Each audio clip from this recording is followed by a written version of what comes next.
कभी ऐसा लगा है कि बस सब कुछ छोड़कर एक ऐसे सपने के पीछे निकल पड़े जो सुनने में बिल्कुल नामुमकिन सा लगे? आज हम एक ऐसी ही कहानी में उतरने वाले हैं। ये कहानी है सेंटियागो नाम के एक चरवाहे की, जो निकला तो था खजाने की खोज में, लेकिन उसे जो मिला वो सोने चांदी से कहीं कहीं ज्यादा कीमती था। ये एक ऐसा सफर है जो स्पेन के शांत मैदानों से शुरू होता है और मिस्र के तपते रेगिस्तान तक जाता है। और कौन जाने, शायद यह हमारे देखने का नजरिया भी बदल दे। आगे बढ़ने से पहले जरा इस सवाल पर गौर कीजिए। यही वो एक सवाल है जो सैंटियागो को पूरी दुनिया का चक्कर लगवा देता है, सिर्फ ये एहसास दिलाने के लिए कि जवाब तो हमेशा से उसके पास ही था। असल में यही इस पूरी कहानी का दिल है, जो हमें इसके सबसे बड़े थीम से जोड़ता है।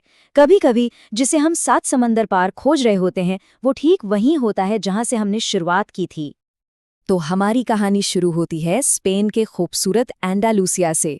मिलिए सैंटियागो से, एक आम सा चरवाहा जो अपनी भेड़ों के साथ एक शांत सुकून भरी जिंदगी जी रहा है। लेकिन उसके अंदर एक बेचैनी है।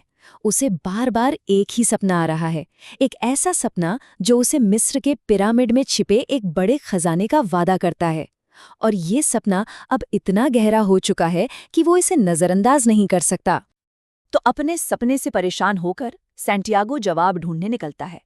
पहले तो वो एक भविष्यवक्ता से मिलता है, जो उसके भविष्य के खजाने का 10वां हिस्सा एडवांस में ही मांग लेती है। मतलब खजाना मिला भी नहीं और कमीशन पहले। और फिर किस्मत उसे मेल्कीजेडेक के पास ले जाती है, एक रहस्यमयी बूढ़ा आदमी जो खुद को सालिम का राजा बताता है। और यकीन मानिए, यही वो मुलाकात है जो उसकी जिंदगी का रुख हमेशा हमेशा के लिए बदल देती है। अब जरा इस सौदे को देखिए, ये कोई बिजनेस डील तो बिल्कुल नहीं लगती, है ना? सैंटियागो अपनी 10 भेड़े सिर्फ एक सलाह के लिए दे देता है, और अपनी पूरी जिंदगी की जमा पूंजी के बदले उसे मिलते हैं 2 रहस्यमयी पत्थर। ये तो सरासर पागलपन था। लेकिन सैंटियागो अपने सपने के लिए ये जोखिम उठाने को तैयार था। ये विश्वास की एक ऐसी जबरदस्त छलांग थी जिसने उसके अविश्वसनीय सफर की नींव रखी। और इसी विश्वास के साथ सैंटियागो पहुंच जाता है अफ्रीका के हलचल भरे शहर टैंजियर। ये एक बिल्कुल नई दुनिया थी। भाषा अलग, लोग अलग, रीति रिवाज अलग, सब कुछ एकदम नया। और यहीं इस अनजान माहौल में उसके साथ एक बहुत बड़ी गड़बड़ हो जाती है, वो भी तुरंत। जी हाँ, 0 अंडा, एक भी पैसा नहीं बचा। एक ही झटके में सब कुछ खत्म। उसका सफर ठीक से शुरू भी नहीं हुआ था कि उसका सारा पैसा चोरी हो गया। जरा सोचिए, एक अनजान शहर में अकेले, बिना एक पैसे के, और कोई जान पहचान वाला भी नहीं। ये वो पल था जहां कोई भी हिम्मत हार जाता। हम सबकी जिंदगी में भी तो ऐसे पल आते हैं जब लगता है कि बस अब सब खत्म।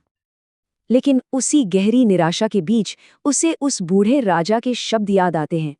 ये उम्मीद की एक छोटी सी किरण थी, एक याद कि सबसे बुरे वक्त में भी कोई बड़ी शक्ति है जो काम कर रही है। और यही वो पल था जब सैंटियागो ने हार मानने से इनकार कर दिया। उसे एहसास हुआ कि ये एक इम्तिहान था, उसकी कहानी का अंत नहीं। तो यहाँ से शुरू होती है सैंटियागो की वापसी, एक जबरदस्त कमबैक स्टोरी। उसे क्रिस्टल की दुकान में काम मिलता है, जो धूल से भरी और बिल्कुल वीरान है, ठीक उसकी अपनी टूटी हुई उम्मीदों की तरह। लेकिन सैंटियागो अपनी मेहनत और नए आइडियाज से उस दुकान की किस्मत ही बदल देता है। और धीरे धीरे वो न सिर्फ पैसे बचाता है, बल्कि अपने खोए हुए आत्मविश्वास को भी वापस पाता है। उस दुकान में काम करते करते वो एक बहुत ही शक्तिशाली शब्द सीखता है जो उसका नजरिया बदल देता है, मकतूब, जिसका मतलब है ये लिखा हुआ है। वो समझता है कि कुछ चीजें किस्मत में होती हैं, और धैर्य और विश्वास जबरदस्ती या बेचैनी से कहीं ज्यादा ताकतवर होते हैं। पूरे 1 साल तक वो मेहनत करता है और ये सीखता है कि छोटे छोटे कदम भी जिंदगी का रास्ता बदल सकते हैं। 1 साल बाद वो ज्यादा समझदार और मजबूत इरादों के साथ अपने सफर पर फिर से निकल पड़ता है। रेगिस्तान में उसे अलग अलग तरह के गुरु मिलते हैं। एक अंग्रेज है जो सिर्फ किताबों में ज्ञान खोजता है, लेकिन दुनिया के सबकों से बिल्कुल अनजान है। और फिर वो फातिमा से मिलता है, एक रेगिस्तानी महिला जो उसे सच्चे प्यार की ताकत सिखाती है। एक ऐसा प्यार जो उसे अपने सपने का पीछा करने के लिए आजाद करता है, उसे बांधता नहीं है। कहानी में अब एक और गहरा मोड़ आता है जब सैंटियागो अल फयूम नखलिस्तान पहुंचता है, जो रेगिस्तान के बीचों बीच एक जन्नत है। वहां उसे एक बहुत ही शक्तिशाली नज़ारा दिखता है। आसमान में लड़ते हुए बाज जो एक आने वाले हमले का संकेत था। उसकी भविष्यवाणी नखलिस्तान को बचा लेती है और ये बात उसे महान एल्केमिस्ट के सामने ले आती है, एक ऐसा रहस्यमयी इंसान जिसके पास ब्रह्मांड के सारे राज हैं।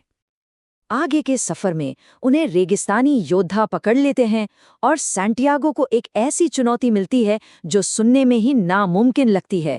अल्केमिस्ट दावा करता है कि सैंटियागो हवा में बदल सकता है और अब उसे ये साबित करना होगा। उसे 3 दिनों के अंदर खुद को हवा में बदलना है, वरना उसे मार दिया जाएगा। देखिए, ये कोई जादू का खेल नहीं था, बल्कि ये उसकी अंदरूनी शक्ति की सबसे बड़ी परीक्षा थी। पहले दिन वो अपने डर और शक से लड़ता रहा। दूसरे दिन उसने रेगिस्तान, हवा और सूरज से बात करना शुरू किया और ये महसूस किया कि वो पूरी कायनात से जुड़ा हुआ है।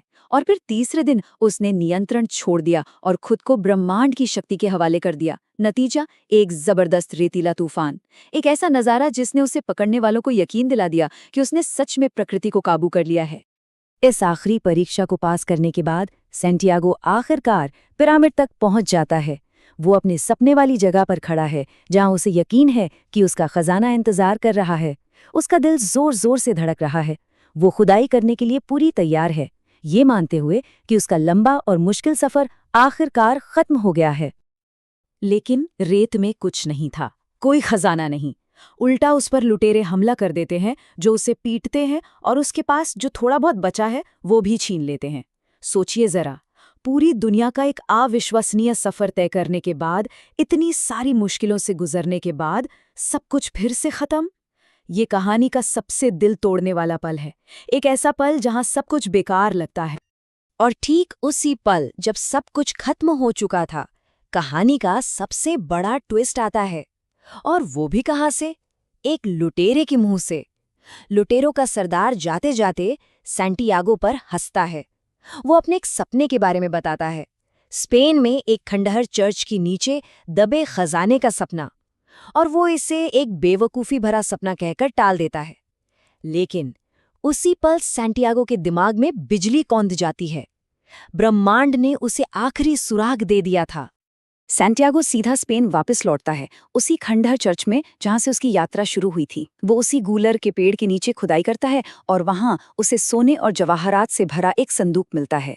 खजाना तो हमेशा से वहीं था, उसके अपने घर में, लेकिन उसे ये एहसास होता है कि उसे पाने के लिए ये पूरी यात्रा जरूरी थी। असल में सोना मायने नहीं रखता था, बल्कि वो इंसान मायने रखता था जो वो इस रास्ते पर बन गया था। तो असली खजाना क्या था? सोना चांदी? नहीं, असली खजाना थे वो अनमोल सबक जो उसने रास्ते में सीखे। क्रिस्टल व्यापारी ने उसे धैर्य सिखाया, फातिमा ने उसे बिना शर्त प्यार का मतलब समझाया, अल्केमिस्ट ने उसे अपने डर पर जीत हासिल करना सिखाया, और यहाँ तक कि उस लुटेरे ने भी अनजाने में उसे वो आखिरी सुराग दे दिया जिसकी उसे जरूरत थी। हर इंसान और हर अनुभव उसकी मंजिल का एक जरूरी हिस्सा था। तो सैंटियागो की कहानी हमें एक बहुत ही जरूरी सवाल पर लाके छोड़ देती है। आपकी पर्सनल लेजेंड क्या है? वो कौन सा सपना है जो आपकी आत्मा को पुकार रहा है? वो कौन सा सफर है जिसे शुरू करने से आप डर रहे हैं? अगर इस कहानी ने आपको अपनी यात्रा के बारे में सोचने के लिए प्रेरित किया है, तो ऐसी और कहानियों को समझने के लिए सब्सक्राइब करना ना भूलें, जो हमें ये समझने में मदद करती हैं कि हम वास्तव में कौन हैं।